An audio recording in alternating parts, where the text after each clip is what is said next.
Hey, everybody, and welcome to this special episode of the Blind Ambition with Jack Kelly. It's your friend Rick from Blind, and I'm here with Jack. And today we're going to take on Google. Um, Jack, why don't you start us off with what the heck is going on with Google this week? I think Google has just gone crazy. I think they lost their mind. It's the weirdest thing. We all love Google because it was so amazing. And Rick and I were talking before the show is that, when we first looked at Google, it's your mind is blown like, oh my goodness, this is amazing. Like you could have all this information. When I was younger, Rick, I'm not sure about you, I would like you would have to go to Encyclopedia Britannica, right, to like look stuff up. And now we have everything.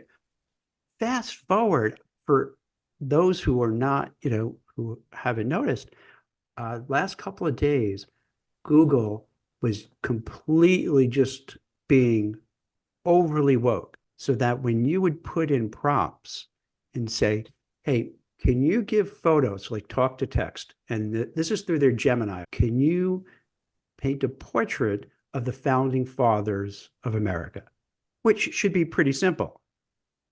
And I'm not going to pretend to be an expert on American history, but I do know our founding fathers weren't like Nazis wearing the Nazi regalia or Viking or Japanese samurai or all these others that they were shoehorning in instead of giving actually, George Washington, Thomas Jefferson, they were, for whatever reason, it seemed they programmed it to be DEI friendly city, but they're just making it up. They're just making up history. And it'd be one thing if you would say, Jack, you're making this up. This is no. And it wasn't even subtle. I mean, if you go on Twitter and take a look, there are a lot of them. So there are a lot of prompts. And every time they had these prompts, instead of showing what most likely would be a Caucasian person, you would find somebody who's not at all. Now, I'm not saying that this is like, it's not one of those cases where you're taking one for the other. It's just you're rearranging history. You're just changing it. It's like very Big Brother, where Google that's controlling what you see and what you read, and you're trying to change history because of what you believe as your doctrine, which is very frightening. It's very Big Brotherish, very 1984, because Google's doing it now. What happens if there's another, let's say people get fed up with Google and there's a new, better AI platform, and now they're uber right-wing conservative, and then they push their agenda and everything. Equally, I think people will be like, well, it's like, that's not right. Let's just get the truth, whatever the truth is. That'll be helpful, right? Like, you've seen those, right? I have indeed. And I think for those listening that might not kind of grasp what is actually happening behind the scenes is, Gemini with this AI tool where you're inserting a prompt and you're asking Gemini or this prompt to return a written response or even create an image for you. Some folks discovered that when they put in certain prompts, weird things would happen, right? And it was really around kind of, to Jack, what he's describing, these historical events, right? Where if you were to put in the founders, paint a portrait of the founders of Google, like we know who those folks are. Um, and the result ended up being like two Asian looking men, which is not true. Who are the founding fathers of America? Well, we know who they are. They were English Puritans that sailed over, right, to the colonies of what's today the East Coast, and like we know what they look like and who they are, and we saw something entirely different that was being returned from the prompt. And these kind of issues happen over and over again, right? Where things are very specific to a certain culture or even a certain ethnicity group or they returned something entirely different, which is ends up actually being factually untrue. And what I suspect is happening behind the scenes is this kind of feeling within Google that we need to correct for biases. So traditionally, other AI tools, other AI powered image generation tools, when you would prompt it for something like, oh, show me a picture of someone walking a dog, it tended to show a white person walking a dog. And I believe what kind of caused these funny moments or controversy this week is on the back end, there must have been some instruction programmed in by Google to say, hey, when you're returning a image of a person, make sure that whenever possible, we don't have this light bias, right? That we're showcasing diverse backgrounds and different ethnicities. And I think no one at Google really thought, like, the intention seems right and seems good. But no one thought that someone would type in, oh, show me what a Viking looks like. And, Vikings were very specific to the Nordics in Northern Europe, right? Where there's no sun. No one thought to type that in and think, hey, it's weird that a black person is showing, right? Or an Asian person is showing, or the founders of Google when we know who they are because we work at that company. We know the history behind that company or that factual event that happened. Tell me what you think of this, and you won't hurt my feelings. Is it? I find that's more racist to do that because looking at it from the outside perspective, it makes it look like Google is saying we don't have enough people who of color and who are different than white people, so now we have to make that up. And to me, I think that's mortifying. I think that's kind of this low level of kind of making judgments that way they can't do it themselves, so we're going to do it for them, which to me seems way more racist and even worse. It's almost sounding like, well, you can't do it.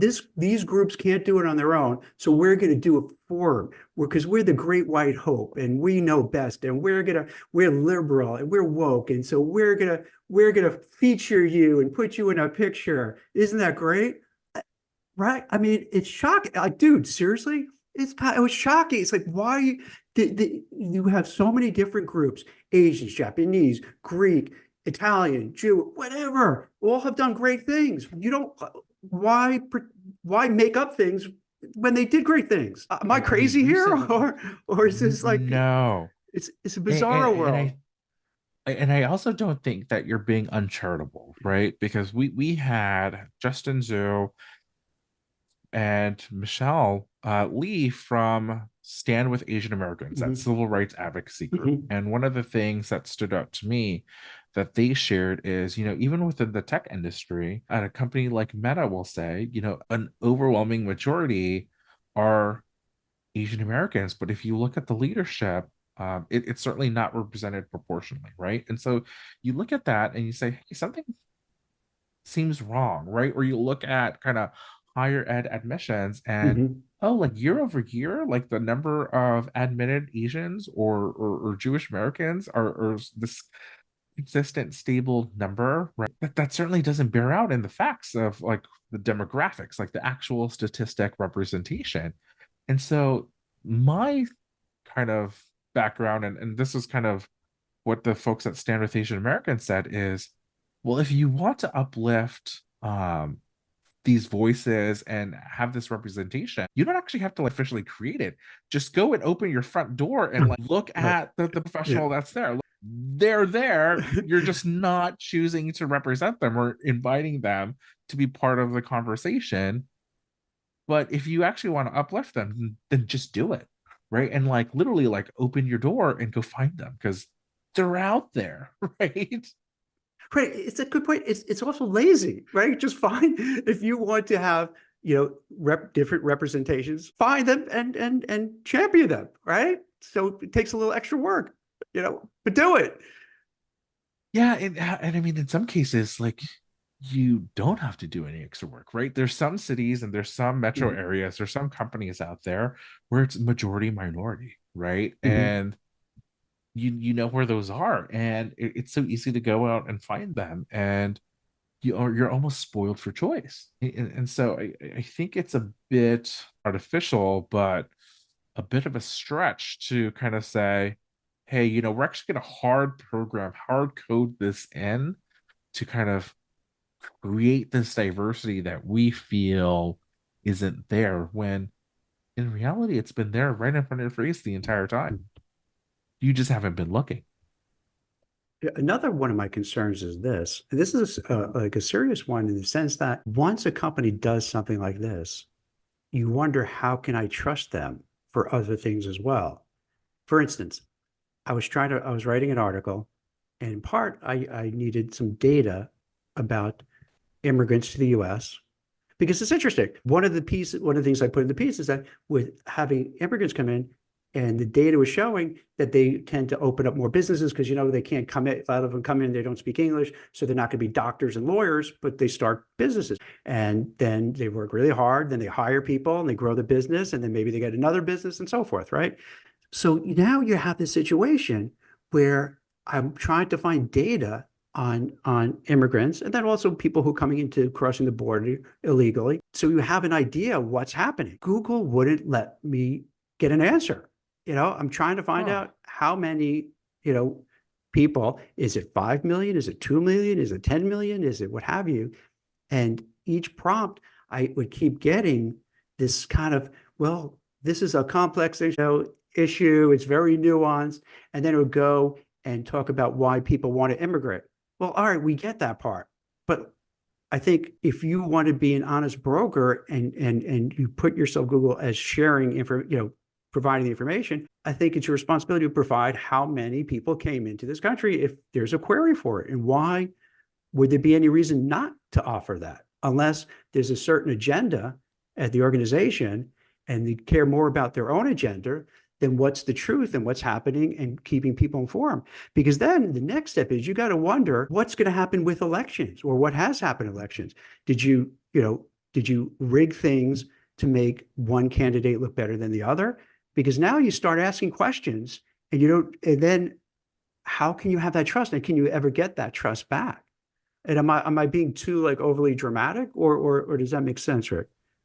No, it makes sense to me, and I wouldn't say you're too dramatic. It's the sense of, do you have credibility, right? Mm-hmm. Where, if you're asking a question like how many, blah, blah, blah, like grammatically and logically, when someone has that question in that sentence structure, the expected response or the expected answer to how many is a number, right? And so when your answer Yeah. it doesn't include a number, in fact, you're making the extra effort to kind of dance around Mhm. to not provide a number, you seem a little intellectually dishonest, right? And alternatively, to your point, when you're going to that level of just being obtuse, I'm just going to be very frank, Mm. you lose a bit of credibility, where maybe they Google has never biased politically in terms of like the news that they show or the kind of search results that they show about politics.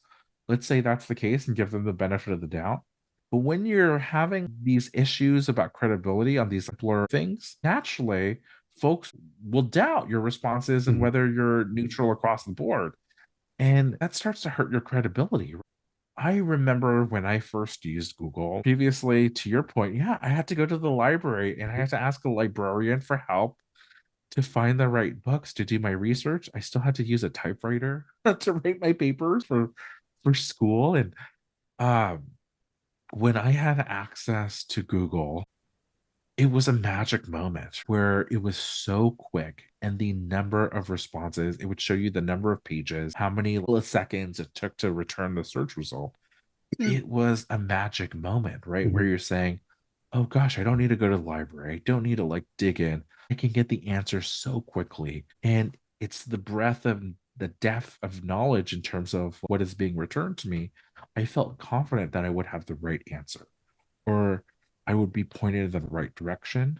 And now it's almost to the point where that's not the case. Like I'm not wowed by Google, the product, in the same way that I was, 2, 5, 10 years ago. Even with Gemini and this kind of new AI developments or products or innovation, when you search something, sometimes it's wrong.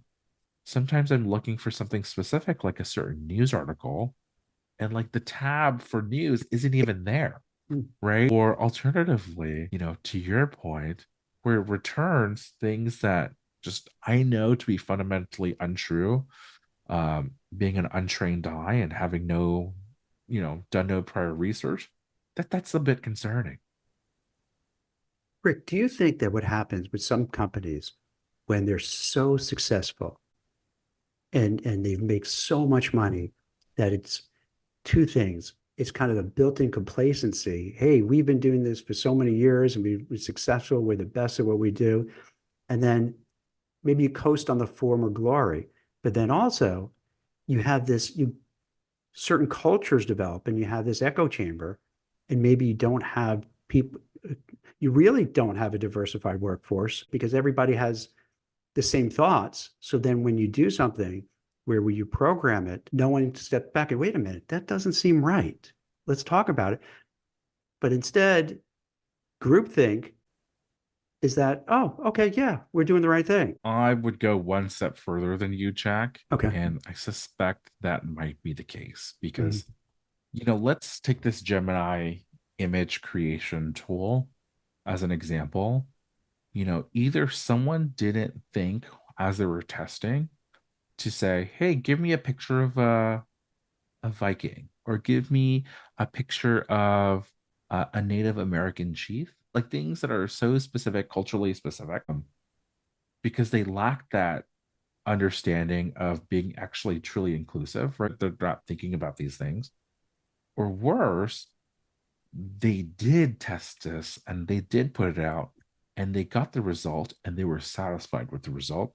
And they said, well, this is the expected result. We are being more inclusive, like job well done. And I think in either situation, and I want to be charitable and I want to give them grace and give them the benefit of the doubt that either thing could be possible. Like they just didn't foresee their tool being used in a certain way. Or alternatively, they thought, oh yeah, no, we knew. And this was the expected result. We just didn't like the backlash, or we didn't expect people to react in a certain way. Like, gosh, both of these two things are really bad. And I suspect what might have happened in either case is folks that are at Google, they're earning really high compensation, great pay packages, great benefits, a lot of prestige in terms of a tech world or your resume. And maybe you don't want to be the person that speaks up and says, hey, ding, ding, ding, isn't it weird that this request shows up something that just mismatches with the facts of reality or the expectations that's how our product is working? Because they didn't want to get fired, right? They didn't want to be the problem, the blocker to this product or feature going out. Or worse, they didn't want to seem quote unquote racist or not with it in Mhm. terms of the company culture of diversity, inclusion, and belonging. Um, and I think either way, like maybe you just didn't want to be the person that's making waves and shaking the boat, or worse, feel like I could lose my job if I speak out. It makes so much sense because if you're that odd person out that's not agreeing with the consensus, it's a very uncomfortable spot to be in. And it's much easier to say nothing and just walk away and like, I'm not going to get involved. I don't want to lose my job. I got it really cushy, as you mentioned. So I see how this all plays out. And I would even give them the best of intentions that they really thought they were doing a great thing and didn't really test it with a large enough group of people who could then point out what we're talking about now to say, huh, okay, I get what you guys are saying. And perhaps it was with the best of intentions. Hey, they want to do something they feel is good, but the results, I think it really harms the brand. And personally, I feel like if there's a great competitor, I'm going to go to that one because at least I got to try and see, hey, is that giving me, by comparison, just being an honest broker and give the results that I'm asking for without any spin? I mean, I think that's the thing, right? Where I think now that we're all a bit more digitally Mm, competent or aware, like most of us now, we're just so used to kind of the technology that we're aware that these biases exist, or we're aware that like behind the scenes, like someone literally had to program and code this set of instructions in, right? That these things actually don't happen by accident.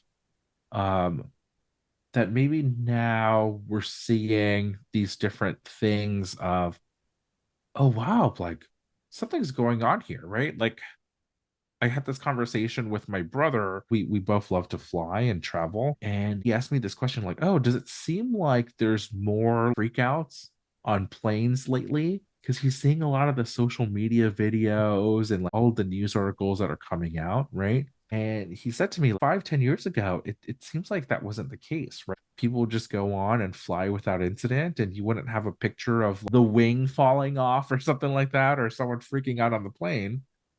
And I think one of the things that I told him and that we kind of got to a conclusion about is I'm sure stuff like this happened 5, 10 years ago.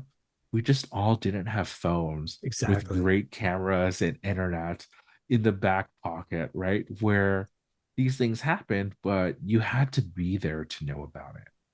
And now I can find out about what's going on in Italy or New York or wherever, right?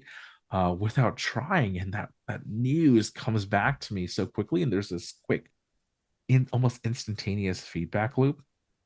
Plus, like the greatest awareness of where to find and access that information that we have today that we didn't have before. I mean, I say all of this just to say I think it's great that we're being more aware of these biases that might exist within technology, and that we should kind of take a step back and say, maybe 5, 10 years ago when I first used Google and I thought of it as magic and I just trusted in it, now I have the critical thinking to say it's actually a tool. Mm. And this tool was created by someone, and maybe they had an agenda, or maybe they all have, biases as different people with different experiences that might be informing what I'm seeing. So maybe I should be thinking a little critically to search results or the things that are generated with the prompted through AI. So what's your take on this? So, you know, up until recently, I would have thought if you asked me, Google would be invincible. Now things are changing. And think about it. Apple for a while was like had the largest market value. And then to me, out of nowhere, for other people, they're probably like yourself following it, but Nvidia is now what, 2 trillion market cap? Yes. How, like, what the heck for people who aren't aware of this?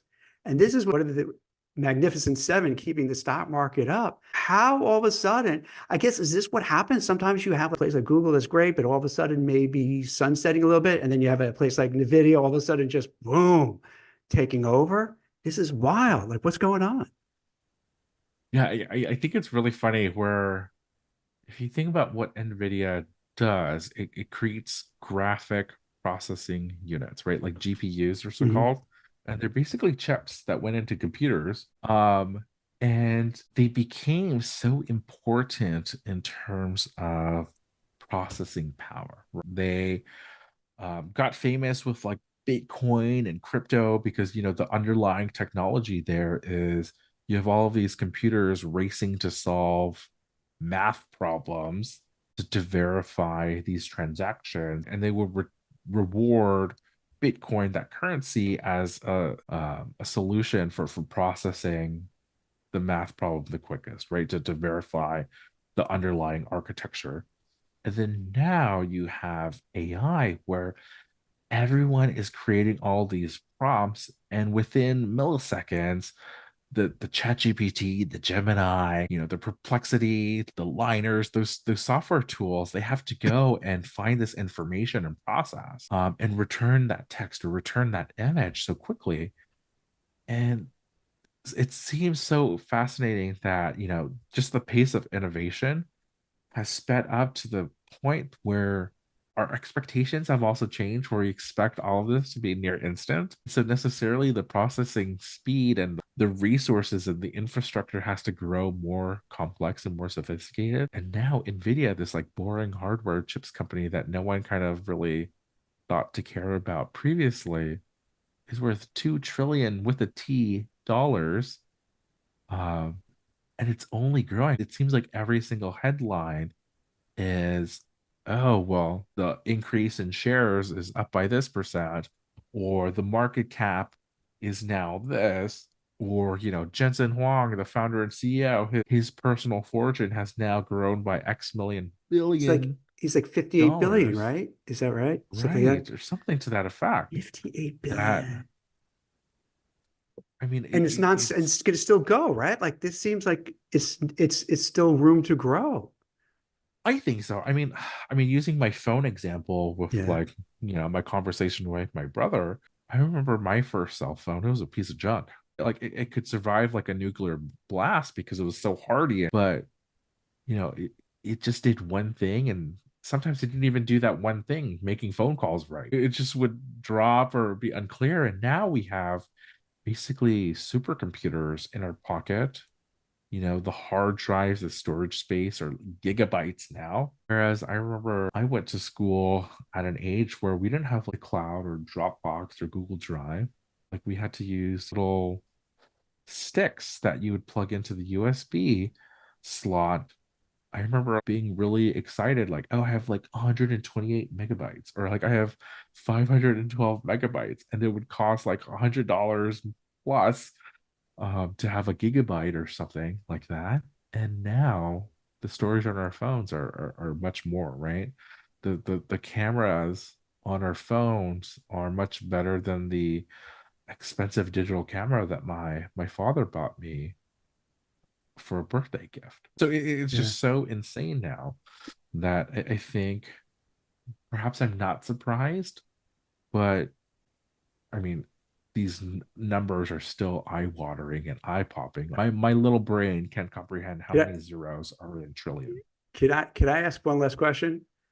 Do you think that a number of people who work at Nvidia, who've been there a long time, garnered a lot of stock options, are they going to work harder because they feel, okay, I'm on this runaway train? Or in your experience from watching these things, does it become maybe a little bit of complacency? Because let's say I was looking at someone who was writing on Blind that I think he had $40 million worth of, you know, Nvidia stock. If you're sitting on $40 million, uh, do you lose incentives? Do you coast? Do you not coast? Do you work hard because you want to keep that? What do you think is going to happen there? I mean, I think it might be similar to what happened at Google in terms of the company and its success becomes so big and so Mm, great that you just feel like you're a drop in the bucket. That there comes a point where the work that you can do and the like impact or the output that you can create as one person is just only so much, where you think, would the company really miss me if I just like goofed off or like slacked off? Probably not, right? Because the company is still going to mm, be printing money. People are still going to need these GPUs to process like all of these amazing technology advances. Like that's no problem. But the problem ends up being when that one person that thinks this way ends up being 100 people, ends up being a mm, thousand people, ends up being 10,000 people, right? And that's kind of where the problem sets in, where Nvidia is very famous on Blind for not having performance improvement plans. They're very famous for never having done any kind of reduction in force or layoff, right?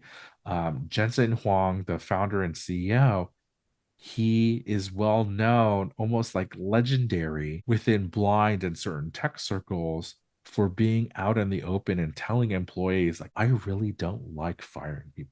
Like he mm. said that almost verbatim, and people, quote it to this day. And so when you work at Nvidia, you're making millions of dollars already. You might have this mindset of, well, if I slack off, the company's still going to be making a ton of money. I still have my shares. It's still going to keep going up.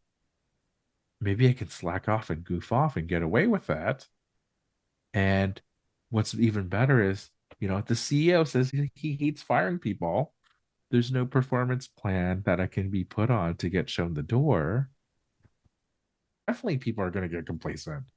And I bring up Google as an example because I think that's been the case recently with Google's layoffs that targeted folks that had been there for a longer time or have had really high pay packages, and they were blindsided.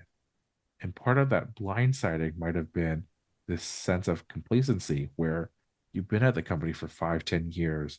Your pay package is like 500, 1 million, $1 million or Mhm. more. And you think, I'm invincible.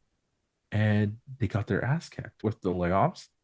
And now they're thinking, oh crap, like, why did this happen to me? Right? Because they didn't expect it. It's wild how these things play out. It's almost circular because then also I'm thinking too, you got to wonder how many might say like the last guest we had, Arvin, John, to say, maybe I'm going to take my winnings, take it off the table, and do a startup of my own and do that. So then you could also have a little bit of a brain drain. You got some people complacent, but then others who are really still hardcore building their own thing. Yeah, I think that's exactly right. It's almost becomes at a certain point a no-win situation for these employers, and I think we're seeing that a bit in the tech industry. We've seen kind of these things like wane and crest, right? Like some companies have their heyday and others don't, right? Previously, Google was the up and comer, and now we don't hear about Alta Vista, or we don't really hear about Yahoo. And maybe now we're at this point where we all care about OpenAI and ChatGPT, and maybe now we are not going to care about